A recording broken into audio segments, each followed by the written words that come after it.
அனைவருக்கும் வணக்கம். அனுரா கடந்து வந்த பாதை.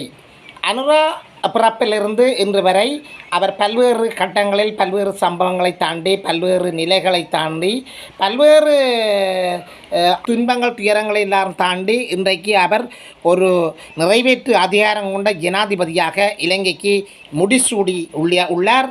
இவர் கடந்து வந்த பாதைகள் என்ற தலைப்பிட்டு உங்களுக்கு அவர் கடந்து வந்த பாதைகளை நாங்கள் இங்கே குறிப்பிடுகிறோம். இந்த காணொலிக்கு நீங்கள் புதிதாக இருந்தால் சப்ஸ்கிரைப் பண்ணுங்கள், ஷேர் பண்ணுங்கள், கமெண்ட் பண்ணுங்கள், அருகில் இருக்கிற பெல் பட்டனை தட்டி விடுங்கள். அப்பொழுதுதான் உங்களுக்கு நாங்கள் போடுகின்ற அனைத்து காணொலிகளும் உங்களுக்கு உடனுக்குடன் கிடைக்கக்கூடிய மாதிரி இருக்கும். புதிய ஜனாதிபதியாக தெரிவு செய்யப்பட்ட அனுர குமார திசாநாயக்கா 1968ஆம் ஆண்டு 11ஆம் மாதம் 24ஆம் தேதி கலேவெலவில் பிறந்தார். 4 வருடங்களுக்கு பின்னர் கொக்குரா பையில் குடியேறிய அனுரா குமார திசாநாயக்கா ஆரம்ப கல்வியை தம்புத்தேகம காமினி வித்தியாலயத்தில் பயின்றார். உயர்கல்வி தம்புத்தேகம மத்திய கல்லூரியில் அவர் கற்றார். குறித்த பாடசாலையிலிருந்து உயர்தரத்தில் சித்தி அடைந்து பல்கலைக்கழகத்துக்கு தெரிவான முதல் மாணவர் இவர் ஆவார். அந்த பாடசாலையில் இவர் தான் பல்கலைக்கழகத்துக்கு தெரிவான ஒரே ஒரு மாணவர். 1992 கல்லணை பல்கலைக்கழகத்துக்கு தெரிவான இவர் 1995 பட்டதாரியானார்.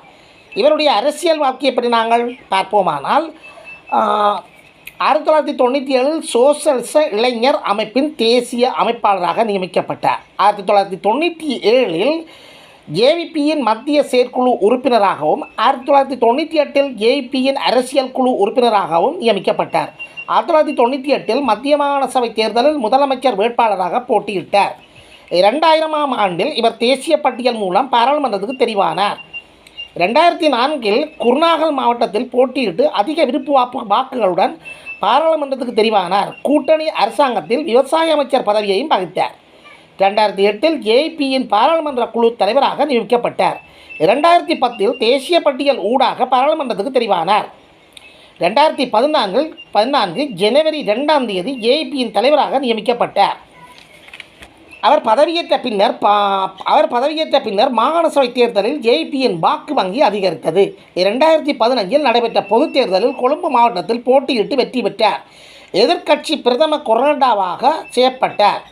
2019 ஆகஸ்ட் 18ஆம் தேதி தேசிய மக்கள் சக்தியின் ஜனாதிபதி வேட்பாளராக பெயரிடப்பட்டார். 1982ஆம் ஆண்டு நடந்த முதலாவது ஜனாதிபதி தேர்தலில் ஜேபியின் சார்பில் அதன் நிறுவனரான ரோஹண விஜயவீரா போட்டியிட்டு 2,73,428 வாக்குகளை பெற்றிருந்தார். அதன் பின்னர் 1999ஆம் ஆண்டு ஜனாதிபதி தேர்தலில் ஜேபியின் சார்பில் நந்தன குணாதிலக போட்டியிட்டு 3,44,173 வாக்குகளை பெற்றிருந்தார். தற்போது ஐக்கிய தேசிய கட்சியில் அங்கம் வகிக்கின்றார். 2010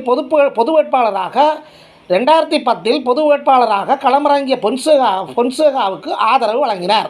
2015 நடைபெற்ற ஜனாதிபதி தேர்தலில் போட்டியிடவில்லை. எனினும் மஹிந்த ராஜபக்சவுக்கு வாக்களிக்கக்கூடா என பிரச்சாரம் முன்னெடுத்தார். 2024ஆம் ஆண்டு தேர்தல் முடிவுகளுக்கு அமைய முதலாங்கட்ட வாக்குகள் எண்ணிக்கையில் அனுரா குமார திசாநாயக்கா 56,34,915 வாக்குகளை பெற்று 42.31% வாக்குகளையும், சசித் பிரேமதாசா 43,63,035 வாக்குகளை பெற்று 32.76% வாக்குகளையும் பெற்றுக்கொண்டனர்.